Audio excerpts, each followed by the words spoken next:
It recognizes our belief in God, our country, not just individuals, our country, our founding fathers codified this in the documents that founded this country.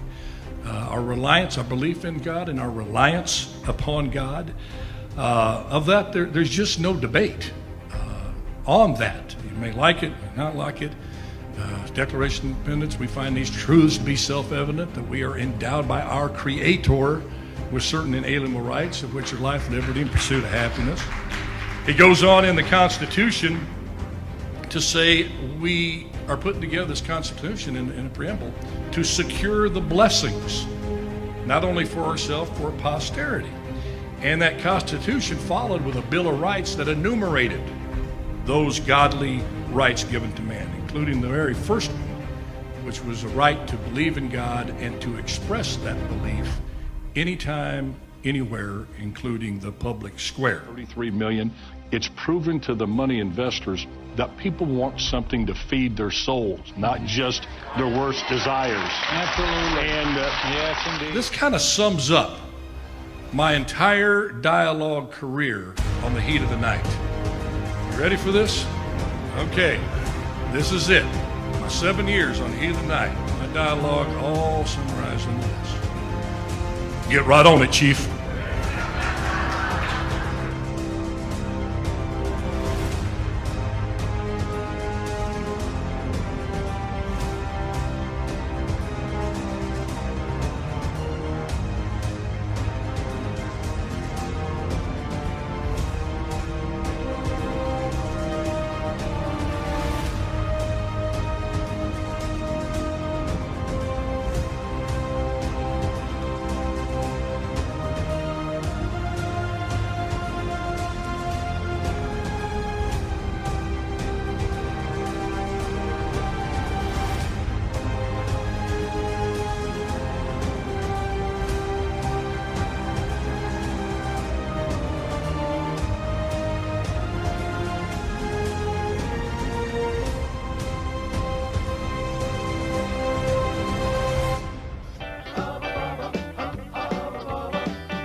But Bubba's my name. I like my iced tea sweet and my women the same. I'm your brown-haired badge here in little old Sparta, but nobody's bigger or tougher or smarter. If you're looking to fight, best not be with me. Gonna be held tight, well now we'll just see. You never know in the heat of the night on TNT. Heat of the night on TNT. Now I don't put on any airs, but then I ain't no slob. Just a redneck boy with a blue-collar job. The ladies I date, they gonna have 'em some fun, 'cause I'm a big hunk of crime fighting son of a gun. So if you're looking to fight, come on up in the ring. You wanna be held tight, just about anything. And it happen in the heat of the night on TNT. Hubba, hubba, hubba, hubba, heat of the night on TNT. Yeah. What's going on out here? Everybody driving out there. Nobody. That the only thing we have to fear is fear itself. Today, I consider myself the luckiest man on the face of the earth. I'm not fearing any man. Mine eyes have seen the glory of the coming of the Lord. So, 5 seconds left in the game. Do you believe in miracles? Yes! Unbelievable. Free at last. Free at last. Thank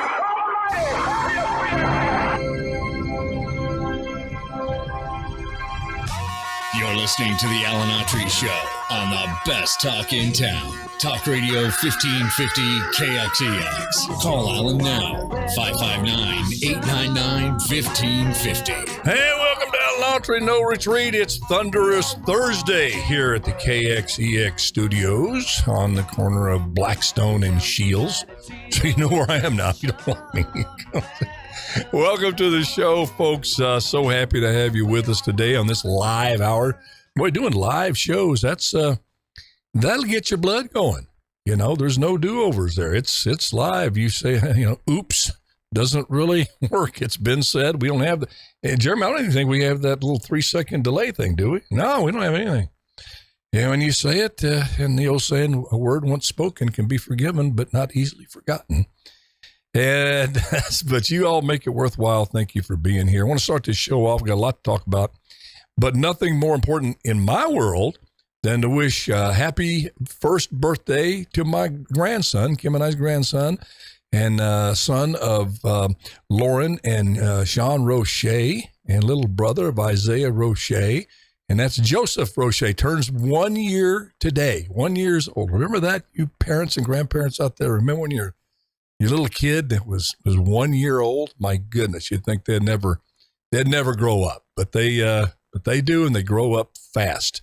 And yeah, like I said, I'm just so blessed, Kim and I, to have 3 wonderful grandkids, and a special day for Joseph. Did you see today here, you Californians here, that the governor and the legislature has issued, you could say it, a proclamation, a declaration, a warning that by the year 2035, you ain't going to be able to buy a vehicle here in California that runs on gasoline. You got to buy one that plugs into the grid. 2035. That's that's not too far away. If you're me, I probably will be gone. I don't know what God's plan is. I mean, I'll be way up there. I may not have to deal with that. And I know some folks are listening to this saying, well, you don't care about the environmental and this and that. Nothing's further from the truth. If this new Green Deal was actually doing what it said and was advertised to do by its fervent supporters, if you will, I'd be all on board. That if you could transition sensibly from non-renewable energy, i.e. fossil fuels, to renewables, the sun, solar, wind, geothermal, that, and not destroy the economy in the process, do it in a very common sense way, as this country has transitioned to other industries, from one industry to another, using that common sense technique of gradualness, if you will, and it was actually doable, I would be all over it like a cheap suit. I would be there 100%. But that's not what happens. That's not a viable plan the way it's written now. This massive transferal in such a short, condensed amount of time, from one type of energy totally to another type of energy. Number one, here in California, okay, you're talking about not 2 years, 12 years, I guess, if my math is right, somewhere around there, that you're going to have this grid, the most fragile grid in America, that cannot keep the lights on when it gets over 95 here in California, with no plan to add to the grid that we have heard of, no plan to accommodate the added strain on the grid. As I said, they cannot handle the load it has now with, not that many electric vehicles on the road, a growing number, but not many. I just was over at Woodward Park riding my bike, and they have this electrical, charging stations, and you get about 5-6 of them there. All of them had cars backed up there getting charged, taking juice out of the grid. It's 102 today. They'll probably have blackout warnings. It just does not make sense. And I'm sorry, but I always fall back when I see things like this and I hear about government doing these type of things. I just can't help it but fall back on my common sense tendency to go to common sense on this and say something ain't right. This can't be done this way. Yet time after time, we see these policies implemented by people who, for either the short term or the long term, will be immune from the consequences of their policies. Like defund the police. Most of the people behind that don't have to worry about protection. They have armed guards guarding them at work with guns, with bullets, with people that know how to shoot it and will pull the trigger if somebody goes after them. Personal bodyguards. A lot of them live in neighborhoods with with walls around it to protect them, gated communities, if you will, probably the highest level security systems, a video that you can imagine. And I would imagine a lot of them have a few little firearms. Those ones that are adamantly against the Second Amendment, guarantee you, probably more than likely. Now, do I have evidence of this? No, I'm not going to be one of those. But my gut feeling tells me that that's the case. You know, you see the hypocrisy in these policies. You see it so much that, you know, you get immune to it. And that's real scary. We cannot become, when I say we, I talk about us, the so-called normal middle-class Americans. Take party out of it. You know, we can't not care. We can't get, let that anesthesia, political anesthesia come into our system to where we just get numb to it. We can't. And when I just heard this report today, let me tell you, I was susceptible to it. To like kind of just not worrying about it. Let me tell you why. It was just for an inkling, but I got to be honest with you, I felt it. You know, I used to say I'm pushing 70, now I'm dragging it. I'm getting up there, you know, I feel good, I work out every day, but I know that's a moment-to-moment thing. That could change it at any moment with a guy my age. And then when I hear this, that the governor in the state of California is going to mandate that everybody get an electric car, whether they can afford it or not, going to have to get it. Be danged if the grid can't hold it. There's blackouts everywhere and people are sweating to death. Grandma doesn't even have air conditioning. She's sitting there 90-something years old trying to stay alive. They don't care. Here it comes. Part of me started doing the math. I'm going, okay, 12 years from now, 70, maybe 82, 83. Life expectancies in my family have been around early 80s if you're really blessed. So I'll be 1 foot here, perhaps, and the other foot up in heaven, you know, hanging out with St. Peter. I hope. Pray. And I kind of slapped myself.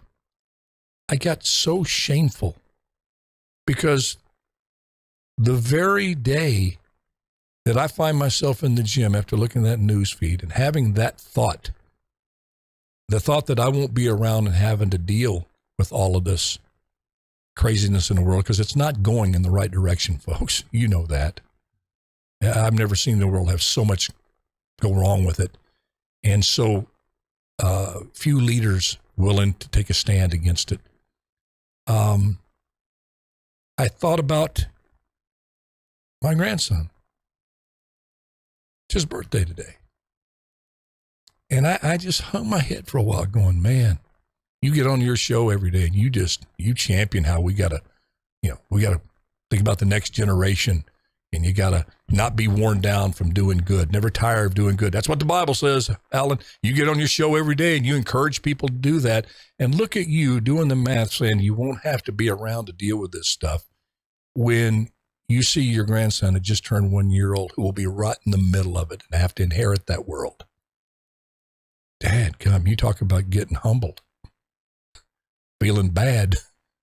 You know, really, I'm just leveling with you. I felt like such, I don't know, just such a hypocrite. So shameful is the only word I can think of.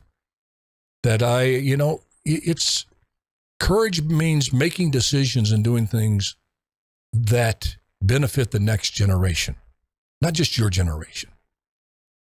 And we're getting beat down, and we're letting policies be imposed on us that are literally going to destroy the future for our kids and grandkids. And if it was just this decision to say, we don't matter what the situation is, we don't care what the economic consequences are, 2035, baby, we're going to mandate it there. And you know what? In California, they do it, regardless of the consequences. It is like a religion to folks. They'd rather see the economy burnt to the ground, the state burnt to the ground, and keep that date as to change it. They don't care about the suffering that's going to happen. It is. It's like a secular religion. This new Green Deal fanatics. And again, I'm for working together with common sense solutions, long-term planning, not short-term short-sightedness. And this new Green Deal was put together politically. Just pure politics in this thing. In California, in all of its ego and arrogance, you got leaders who get up there, so goes California, so goes the country. How egotistical is that? To a certain degree, it's true. California has influenced the rest of the country, education-wise, politically. It shouldn't. And there should be a rebellion in this country, and we're starting to see it. The California, you go destroy your state if you want to, folks out there. Go ahead if you want to, but we're not following your lead anymore. In education, you can destroy your schools, we're not destroying ours. Okay? You can destroy your economy, but we're not going to destroy ours. You can keep saying that there's mom, no dad, there's gender neutrality and all of that stuff in the schools, and you can teach your kids to be racist, at birth, but we're not going to do that. And that's good. But it's sad. Because California used to lead the way in real healthy, innovative thinking. My goodness, they got together back in the 60s with Pat Brown, a Democrat, working with Republicans, and built a water system that was not only the envy of the nation, but the world. It transported water, which is very scarce out here in California, to every part of the state. The problem, it was only built for about 20 million people was tops. Or up 35, 40 million, I think more, and it needs to be expanded. And they did it. They got together, drew up a plan, funded it in a way that didn't destroy the economy, and they did it all as a part-time legislature. Back in that day, almost every other legislature had a job. They understood economics. They understood common sense. They understood that you have to make more profit than you have losses, or you'll go out of business. They understood just the basics of things, and there was a basic dignity. There was virtue, more virtue per square inch. By virtue, I mean honesty, integrity, courage, virtue-driven public servants. People like to call themselves public servants nowadays. No, you're not. You're just a dang politician. You'll do anything to stay in office and say anything to stay in office. Yet you say, I'm a public servant. No, you're not. If we had true public servants, California would not be in the situation it's in right now, and this country wouldn't be the situation it's in. But California used to lead the way, and I just wanted to pass that on. I was going to start with something else, but, you ought to make God laugh. Tell him your plans. I am so ashamed that I had that thought, that I was going to be able to skedaddle out of here and go to heaven, so I don't have to worry about it. I don't have to worry about these destructive policies. Well, dadgummit, yes, I do. So hopefully I came out of that little deviation in my principles where I betrayed my own values, my own virtues, and thought something like that. No, dadgummit, I need to oppose it even more vigorously, because my kids are going to be in that world. And I should be, and you should be, folks my age, or every parent out there, every grandparent, it should engage, it should make you want to go in there and fight more for what's right. As Paul said, fight the good fight. Stand up against this craziness. Get behind good people that want to run for office. My goodness, run for school board. It starts there. We're going to talk about, when we come back from break here in just a second, is America becoming soft? What do you think? But we can change these things. How do I know? Well, Florida just did it. They just replaced I won't even say liberal. I'm not going to insult liberals. I've got a lot of liberal friends. And we never realized how much we agreed on certain things because we didn't talk like we should have. I'm talking about this woke left, this tail that's wagging the dog called the United States Society and corporate America. They were in full force in Florida. In the school boards. And there was a wave there in one of the major cities, I can't remember which one it was, a so-called progressive, which I'm not even going to insult progressives. It's this woke left, these wokeaholics, want to teach critical race theory, all that stuff. They lost. They lost big. And I think it's a model, a template there that happened in Florida for the rest of the country. The head honcho, the governor says, we have to change this. And they went out and recruited good candidates. By good, meaning people that were willing to get in the political arena were willing to take stances that they knew that the fire was going to come back at them. The cancel cannons were going to be loaded and aimed right at them. But they said, we believe in this so strongly that we have to change this education system that's not only not serving our kids, but destroying their futures and turning them into racists. And they found those people, and they went out, those people campaigned, and their message resonated with people. And now you have, I don't even call it a conservative, you have a board that believes in America. Yeah, they understand America has flaws, but that dream of a better country, a more fair and just country, as you move forwards, doesn't mean you jettison all the good stuff and the righteous stuff that this country has been able to build. And that's, I think that's a signal of things to come. All right, we're going to take a quick break. When we come back, we're going to ask the question, is America going soft?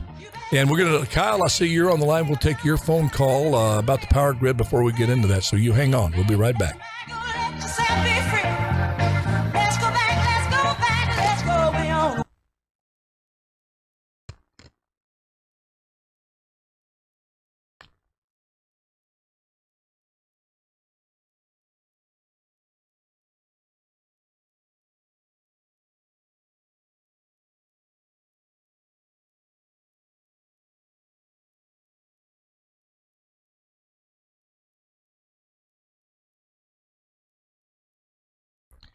Yeah, Jeremy, I think we'll pay after we visit with Kyle a little bit. We will go to the Duke Wayne thing so we can, John Wayne, have that thing at your fingertips.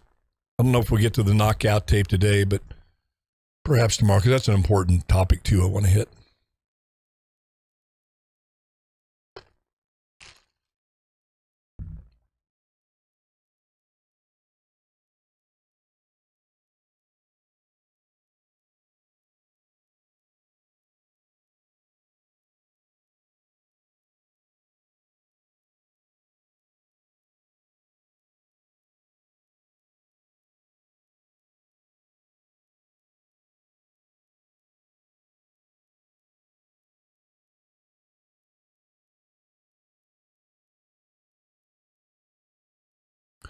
Well, folks, summer's almost over.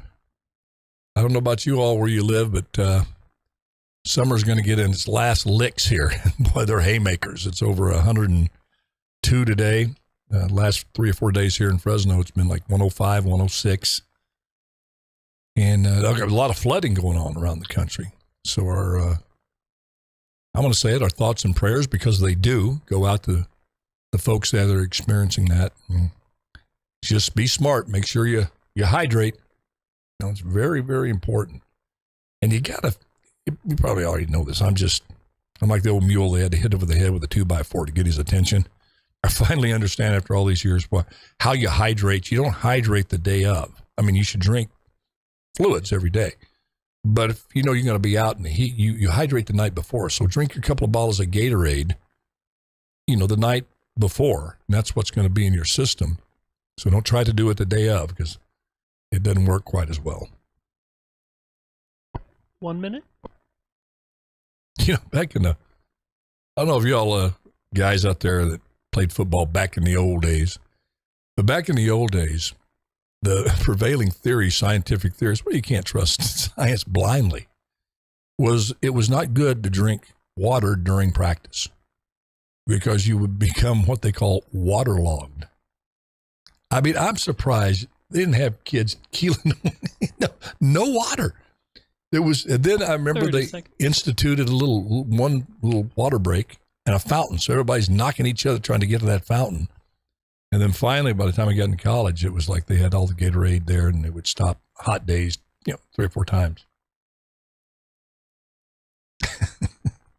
Don't drink that water. It ain't good for you. Get away from that fountain. 10 seconds. Oh, boy. Election with big, big, big consequences at stake there. Okay, let's go to Kyle. Kyle, you there, buddy? Lake County, California. Mr. Kyle? Is Kyle Yes, still? sir. There he is. How you doing, buddy?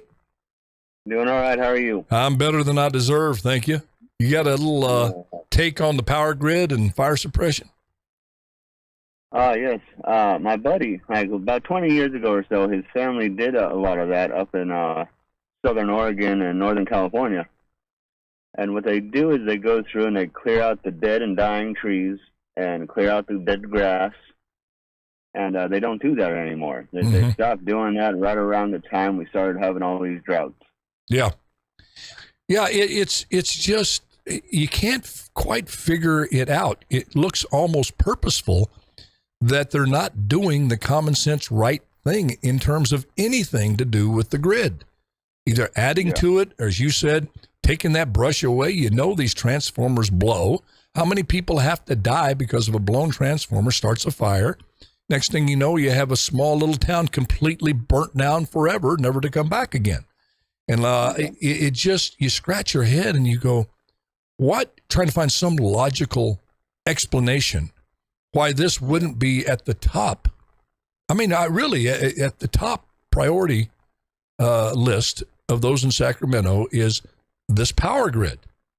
I mean, your whole future is in terms of your quality of life, right, Kyle? I mean, there's probably no more bigger issue. Yet you hear nothing about it. You hear no plans taken to the public for public comment or input about it. Yet you just say, okay, by 2035, we're going to add, we're going to suck 200 and 300% more electricity out of the grid. But trust us, this is the way to go. Well, and I don't understand. I live up here just north of Middletown. Mm-hmm. And Middletown, which is a town of like 600 people, I think, live in that town. And they're just now adding 500 new homes. Mm. And we're struggling for water up here. Yeah. Yeah, the whole I hear you. The water plan, as I said early in the first segment, this state's leaders used to be all over the water issue. I mean, they studied it. They were action oriented. They worked together, Republicans, Democrats, the governor, the legislature, the private sector. They worked together on this issue of water and water distribution. Because, think about it, Kyle. I think the reason they were able to do that is they all had a mindset back in those days that it was one California. Okay? What happened in Central California did matter in Hollywood. What happened in Hollywood did matter in Lake County, California. There was this sense of, like they have in Texas. They have West Texas, East Texas, North Texas, South Texas, but they're all Texans. There's a mentality, even those in Austin, the liberal bastion there in Austin, when push comes to shove, they get behind policies that benefit Texas. Somewhere along the way, this great story of one golden state, California, became a tale of not two cities, but a tale of three states. Yeah, that totally different. It was all about what can the legislature do to get all the resources in Northern California, the South versus the North thing from, which the battle for water was always going on. But back in the day, 50s and 60s, they were able to get through that natural rivalry and worked on things that mutually benefit them both. Because the mentality of, hey, if we don't all work together on this water issue, because we all need it to grow and to survive, it's like being in that boat together and saying, hey, your end of the boat is sinking. No, your whole state's going to go down. Yeah, well, I love the Central Valley. I mean, and people don't realize how much, especially like almonds and strawberries and fruits and vegetables that come from the Central Valley. Let me ask you this. Let me ask you this. I think there might be a glimmer of hope here because you're going into something that's very near and dear to me, something that I've fought for as mayor for 8 years. And you work the fields here and you are the hands that feed the world. At one time, we produced 2/3 of the country's fruits and vegetables. You were seeing now the supply chain issues affecting, a lot of products that come in the United States. a lot of folks didn't realize how far they were being shipped, mostly from China, and how one event, in this case, or two of them, COVID and Ukraine war, can totally shut down those supply lines. And it's one thing to do it with treadmills and, antibiotics is bad enough, not being able to have your antibiotics, goodness sakes, but your food supply. There's projections that there's going to be a food shortage. They call it Farmageddon. It's coming this way. Why would you have policies that threaten some of the most fertile ground in the country, make it to where it can't produce anything, and ship all of your, outsource your food supply to third world countries that have control over your food? Maybe this, seeing what's happened here with this food supply shortage, that maybe they'll wake up and have more farm-friendly policies. What do you think? I'm trying to be a little optimistic about government here. Oh, I know. I don't know it. The only thing I gotta say is you open the first chapter of any survival book, and food and water is usually your first chapter. Says it all right and there. Comes shelter, and then little perks. See, that is, dadgummit. That's why when I was mayor, I had a thing called Mayor's Open Door Day. Once a month, you could, as a private citizen, call in, reserve 15 minutes there, and you can come in and you could use that time for anything with me, one-on-one. We had other staff there if we need be. And you could give advice, you could complain.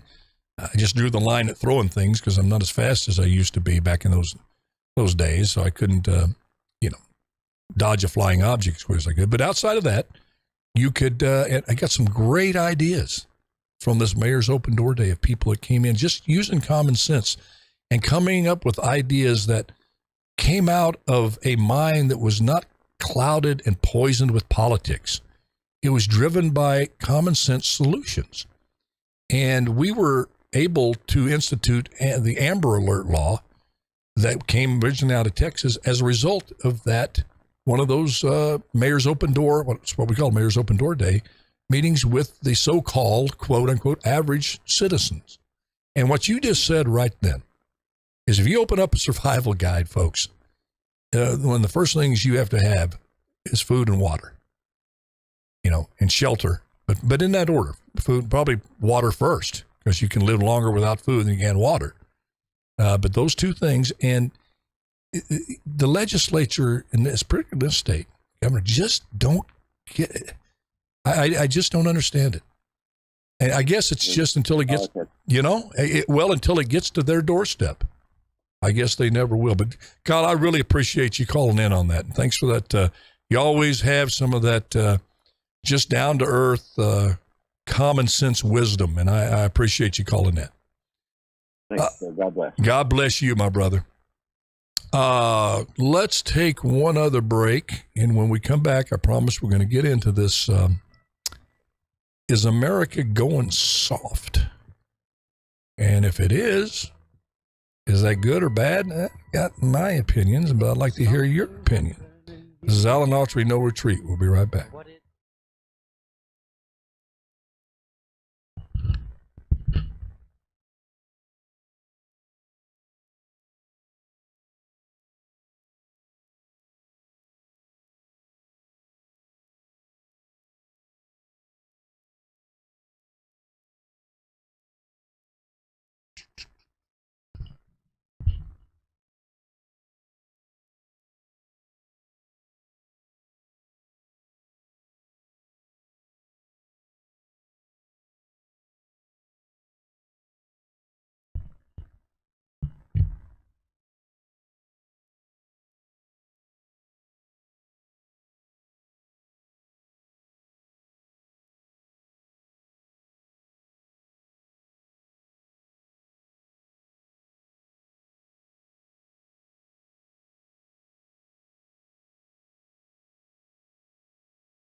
How much time before we're back, Jeremy?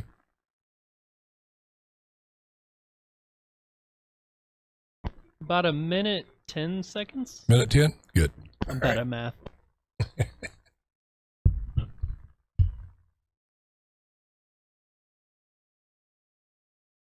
1 minute? Three grandkids I have. My goodness. Working down memory lane today a lot. And man, I'm going, man, time goes by fast. I know it's a cliche, but dadgummit doesn't make it less true. It goes by fast. I think it was Ben Franklin said at one time. I think it was Ben. To be careful how you squander time. It's the stuff of which life is made. Squandered quite a bit.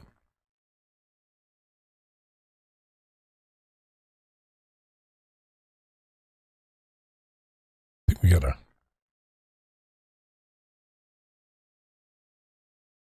who do we got there? We got James. I'll put it up right now. Okay. 5 seconds?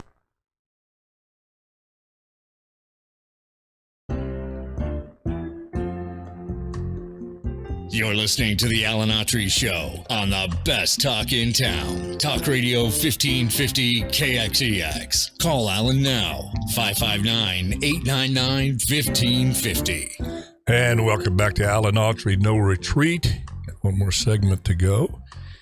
Oh, yeah, love that song. You on social media can't hear this, but it's a nice, soft sound, soft song. Love it. Soft things are nice. But when countries become soft, it's not quite so nice. Soft isn't always good. I'm telling you. Sometimes hard, toughness, strength, it has to be there. And in some cases, it needs to be there in abundance, depending on the circumstances. That softness will not be the answer to the problem. And notice I didn't equate softness with compassion or empathy, but a different kind of softness. I'm talking about the softness that says you don't do what you ought to be doing because you don't feel like doing it. Right? I mean, you folks out there and I'm not picking on millennials, Generation Z, a lot of hardworking Generation Z millennials out there. And there's a lot of lazy baby boomers. You know, there's just not, laziness and softness is not confined to one generation. But societally, the reward for being soft, the reward for not pulling your end of the rope, your reward for basically stealing somebody else's money and getting the benefits of their work while you do nothing has never been rewarded more in American society than it is in 2022 in the United States of America. So how did that begin? We won't get into some big thing, but I think it's worth pointing out. I'm just speaking from my perspective. I didn't do a lot of online research and psychology on this. I do a lot of that because I'm interested in it. But this is just my own gut feeling, being 70 years old, and boy, 70, how did that happen? I seen the transition coming. I'm looking back going, yeah, that's a little different. That shouldn't have changed. No, that's different. Okay, that contributing to this reward of softness and making softness a major component of our personal character and our collective character as a country. That rugged individualism, a hard day's work for a good day's pay, all that stuff. Not a handout, a hand up. All the stuff that used to be associated with American society has changed, and it's changed fast. I happen to believe when they started demonizing society, when I say they, I mean society as a whole, and you could pinpoint different aspects of society, but we won't break it down to that nuanced of a discussion right now.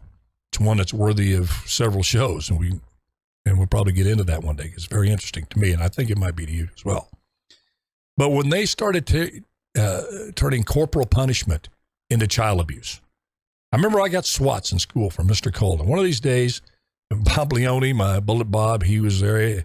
Hey, we did not want to get sent to the office at school to face Bob Cole and his paddle. I think it was named Betsy. He had a name for it.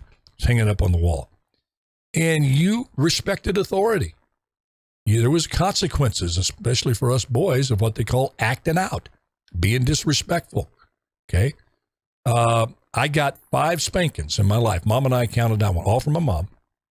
And we counted them out one day, 5 that we remember. And I thanked her for every single one of them. Because there's a difference between a spanking, and I got a couple with a belt, than a beating. Nobody's before a beating. She suffered beatings from her father, who was a good man, but he was raised on the razor strap. So that's what he did with kids.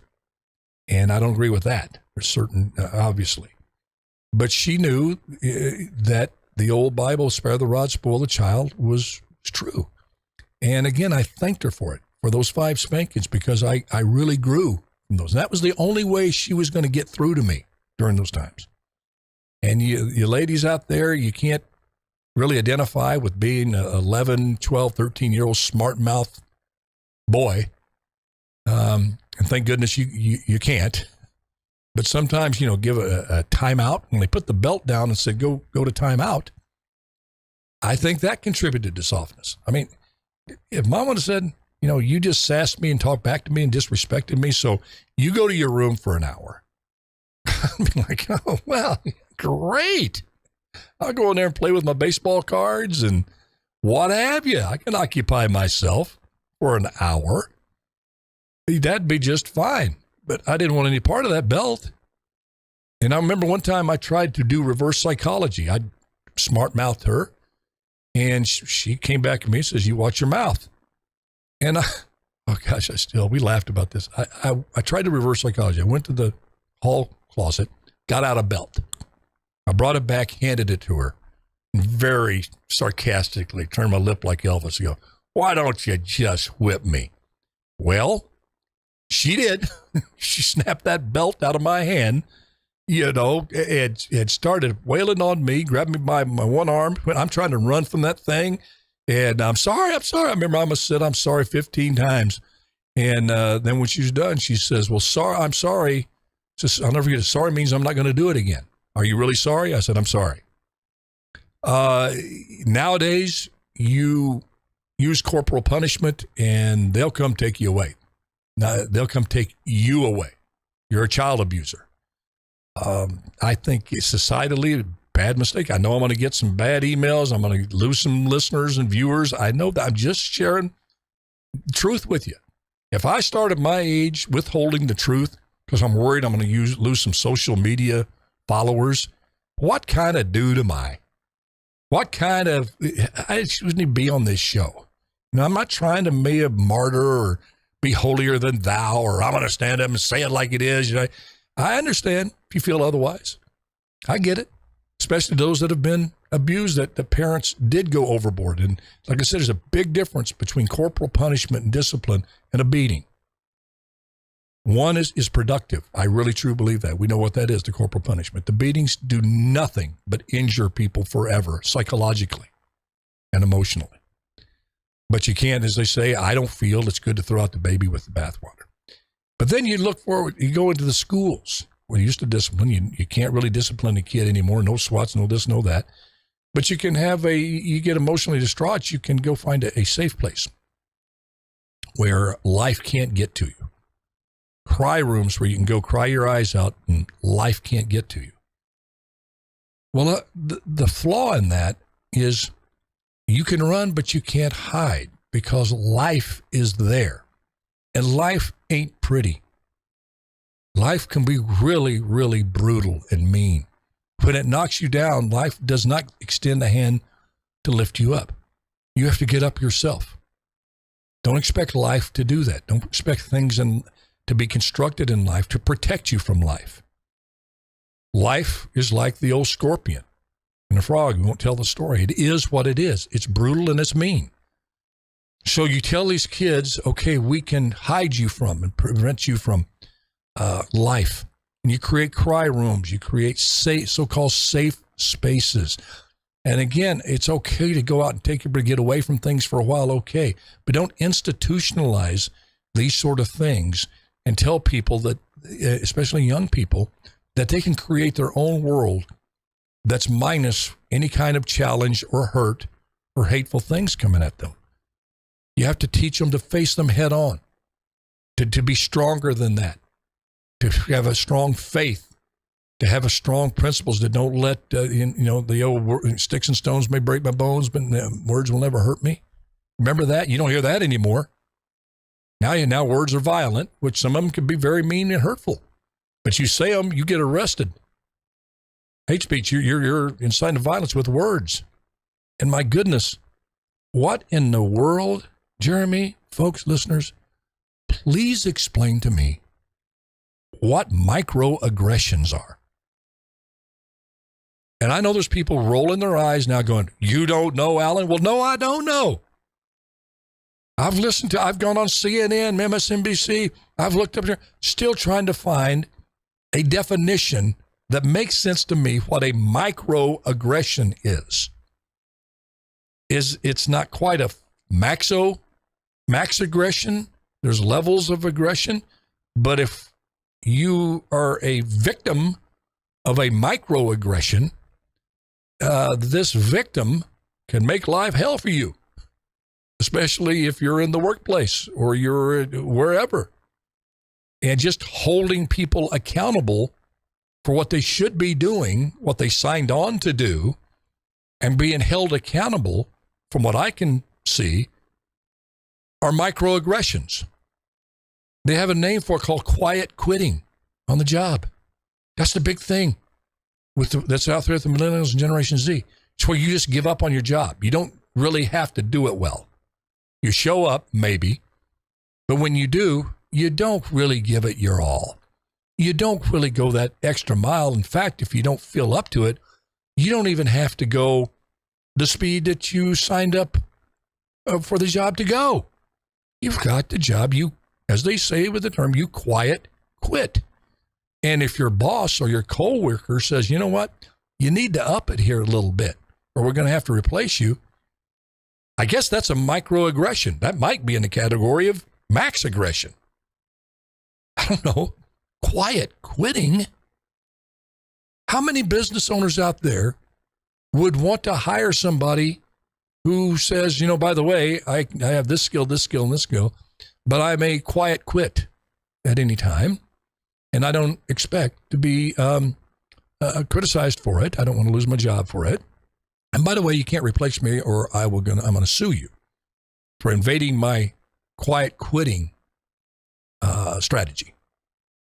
And people think that they're listening around and listening to my show, probably saying, Alan, that day, no, there's no such thing. I wish there wasn't. And it's not just from some over here, some little one note deal that somebody's doing. It's prevalent. It's something, like I said, the millennials know. And they disguise it under the pretense of not letting your job own you. See how clever they are? And to me, it's another example of America going soft. Bit by bit by bit, policy by policy by policy. I'm going to take it even a step further. I think in the pro sports, here we go. I mean, when I was in the NFL, you could actually hit the quarterback. Nowadays you breathe on him hard, it's 15 yards. Now, I know there's economic reasons behind that. You want to keep your star players in. But look at the NBA. My goodness, if you would have played, these NBA players would have played back in the 70s or the 80s against the Detroit Piston teams, the New York Knicks teams, the LA Laker teams, and you drive the middle, you're going to have some bodies come at you trying to block that shot. And it might be body-to-body contact. Now you drive the lane, Steph Curry drives the lane, and somebody clips his pinky. He's got his on the ground with his arms wide open, goes, where's the foul? And I know that's a ridiculous, that doesn't, really correspond to these other examples of America going soft. And I really think it does. I think it's all together. America in general is becoming soft. Now, the danger is the other superpowers and potential superpowers are going stronger. China does not they're not giving out participation trophies for their gymnastic team. Okay? I think that was another thing, participation trophies. Back in the day, you got cut, you got cut. That means you got to go work harder next time to make the team. Okay? It's just, and how about these birthday parties? I know I'm going to get a lot of pushback on this. But when you take your kid to a birthday party, somebody else's birthday party, or you have people at your house with a birthday party, the one who should get the presents is one person, the kid whose birthday it is. I can't tell you how many birthday parties I've been to where all the other kids that are there, kids have to get a present. Why? Because so they won't feel left out because it's Jimmy's birthday. My child's going to feel bad because they didn't get a present. Well, you know, it's Jimmy's special day. Teach your kid that their special day is coming. No, you don't get a present when Jimmy gets a present because it's not your birthday. You'd be amazed how many people have bought into that. The kids all pouting this. Well, what a teachable moment that is. To tell that kid, you know what? You get your chin up. You stop moping around. It's not your birthday. No, you're not going to go to Target and get you something because Jimmy got something. And you know how many people right now are shopping around Walmart, Target, wherever, buying little Joey and little Jane a present because they haven't stopped yapping since they've been to Jimmy's party because they didn't get a present. I know I've opened up a can of worms here, but in my crazy mind, it's all connected. We've got to teach kids to just don't spoil your kids. And I'm one who has, in many instances, done that. My mom, if it's possible to spoil somebody on minimum wage, my mom did it with me.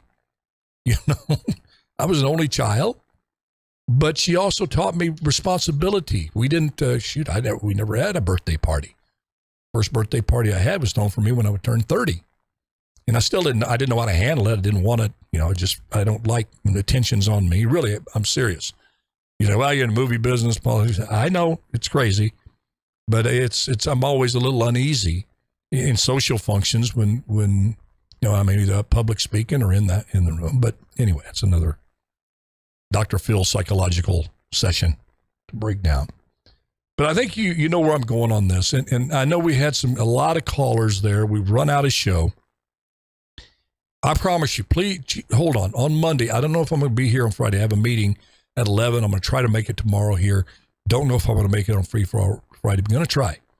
But I will promise you this. If the good Lord keeps me around till Monday, we will talk about this subject again. I think it's worthy of multiple shows and to go back periodically as we go on, however long this show stays on the air, and visit this issue because I think it's a really, really important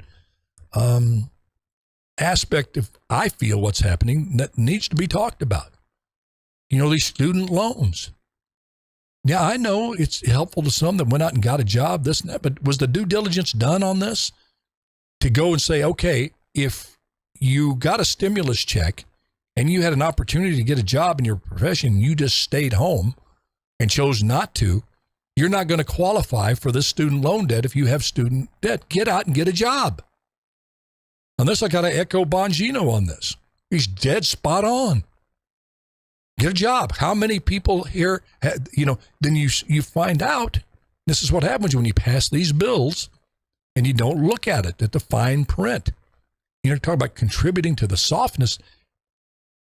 The majority of this borrowing in the last 5 years has been for postgraduate students, people getting masters, doctorates.